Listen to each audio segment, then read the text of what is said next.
तो ममता बनर्जी ने फिर से भाषा की मर्यादाओं को लांघ दिया है और एक बार फिर से पीएम मोदी के बारे में अपमानजनक भाषा का इस्तेमाल किया है। पीएम मोदी और शाह पर ममता की बदजुबानी, ये बड़ी खबर इस वक्त आ रही है। ममता ने अमित शाह को बताया गुंडा, पीएम के गले में रस्सी डालकर पिटाई होनी चाहिए, यह बड़ी बात कही है ममता बनर्जी ने। यह बड़ी खबर इस वक्त। तो चुनावी मौसम में भाषाई मर्यादा कैसे टूटती है उसकी वानगी दिखाई पड़ रही है। रोजाना एक से एक बढ़कर बयान दिए जा रहे हैं, लोगों की पहचान, उनके ओहदे को तार तार किया जा रहा है। पीएम के गले में रस्सी डालकर पिटाई होनी चाहिए, अमित शाह को गुंडा बता दिया था पहले ममता बनर्जी ने। और चुनाव आयोग के नोटिस के जवाब में ममता ने कहा कि मोदी रोज हिंदू मुस्लिम करते हैं। कितनी शिकायतें इस बात की हुई हैं, लेकिन जब मैंने कुछ कहा तो शिकायत हो जाती है। तो ये चुनाव आयोग के समक्ष ममता बनर्जी का जवाब। সব অমিত শাহ করছে, অমিত শাহর অফিস থেকে সমস্ত ইনস্ট্রাকশন দেওয়া হচ্ছে। এত বাজে হোম মিনিস্টার, এত গুন্ডা হোম মিনিস্টার, এত দাঙ্গাবাজ হোম মিনিস্টার আমরা জীবনে দেখিনি।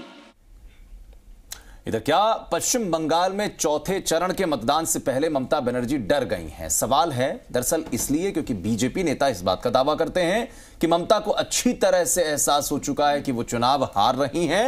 लेकिन अब सवाल यह भी उठता है कि अगर बीजेपी के दावों पर यकीन किया जाए तो क्या ममता को हराने में मुस्लिम वोटर्स भी शामिल हो चुके हैं?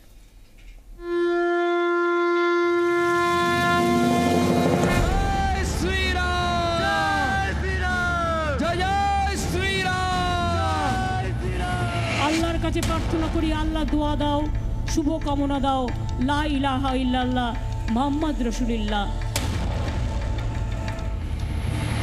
के असेंबली के इलेक्शन में सिर्फ 6 सीट पर इलेक्शन लड़ रही है, तो ममता बनर्जी के सर में दर्द हो रहा है।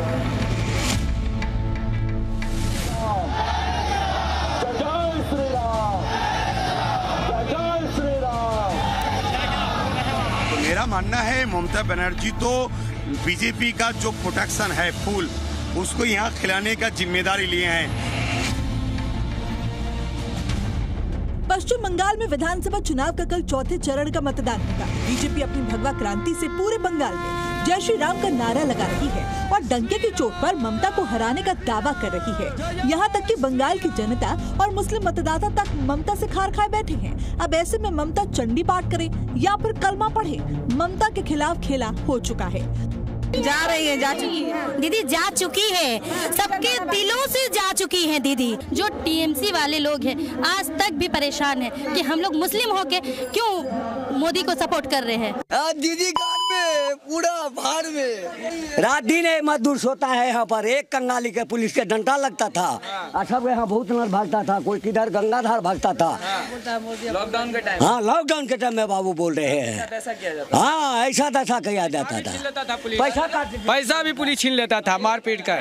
हाँ पैसा छीन लेता था, जबरदस्ती मारता था। दीदी के राज में पुलिस इतना मन बढ़ गया है कि किसी का कुछ बुत्ता नहीं है। गाड़ी वाला रहे, जरा 100 को गाड़ी है उसको भी इज्जत नहीं करता है। हम लोग तो बोरा ढोते हैं सर, कमाते खाते हैं, हमको क्या बुझेगा। दीदी को चाहिए कि हार के कारणों का एनालिसिस करें। बंगाल की जनता क्यों इनके खिलाफ है उसका उनको एनालिसिस करना चाहिए। जब से ममता दीदी ने चुनावी रैली में मुस्लिम वोटर्स को लेकर बयान दिया है, तब से बंगाल में तीखी बहस चल रही है कि क्या ममता दीदी को मुस्लिम वोट छीने जाने का डर लग रहा है? क्या ममता का यही मुस्लिम डर अब नतीजों में बदलने जा रहा है? বিজেপির এক বন্ধু এসছে আর ফুরফুরা শরীফের একটা চ্যাংড়াকে নিয়ে সে কয়েক কোটি টাকা খরচা করে কমিউনাল স্লোগান দিচ্ছে আর হিন্দু মুসলমানে ভাগাভাগি করার চেষ্টা করছে আর মুসলমান ভোটটাকেও ভাগ করার চেষ্টা করছে।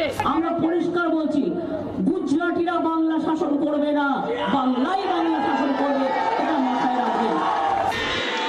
दीदी आप चंडी पाठ पढ़ो, मैं सूरह फातिहा पढ़ता हूँ। ये भारत का सेकुलरिज्म है, ये भारत का सेकुलरिज्म है। हिंदू मुसलमान करते करते ममता दीदी चौथे चरण के मतदान से पहले इतनी ज्यादा नाराज हो गई हैं।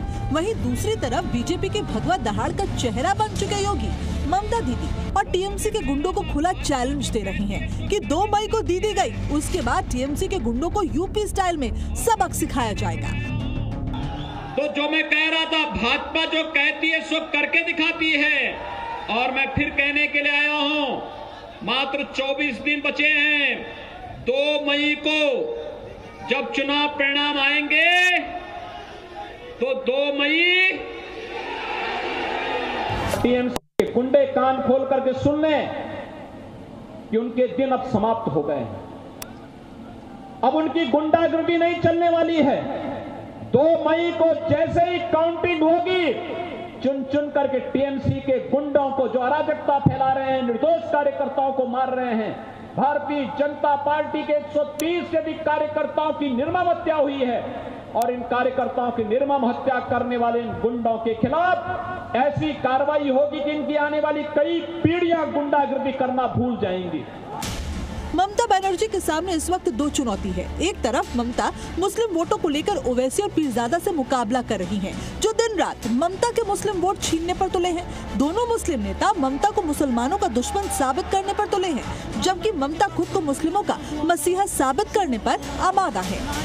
আল্লাহর কাছে প্রার্থনা করি, আল্লাহ দোয়া দাও, শুভ কামনা দাও, লা ইলাহা ইল্লাল্লাহ মুহাম্মদ রাসূলুল্লাহ। আমি আমার ট্রাইবেলদের জন্য প্রার্থনা করি। देखिए, मेरा मानना है दीदी का गद्दी जाने वाले हैं, क्योंकि 3 जगह चुनाव में दीदी ने समझ लिए हमारे माहौल बहुत खराब है। इसी जगह दीदी का थोड़ा पोजीशन खराब हो रहा है, इसीलिए उल्टा सीधा बोल रहे हैं। कुल मिलाकर चौथे चरण के मतदान से पहले जिस तरह से ममता से मुस्लिम वोट दूर हो रहा है, वो ममता के लिए एक बड़ी मुसीबत साबित हो सकता है। ब्यूरो रिपोर्ट, जी मीडिया।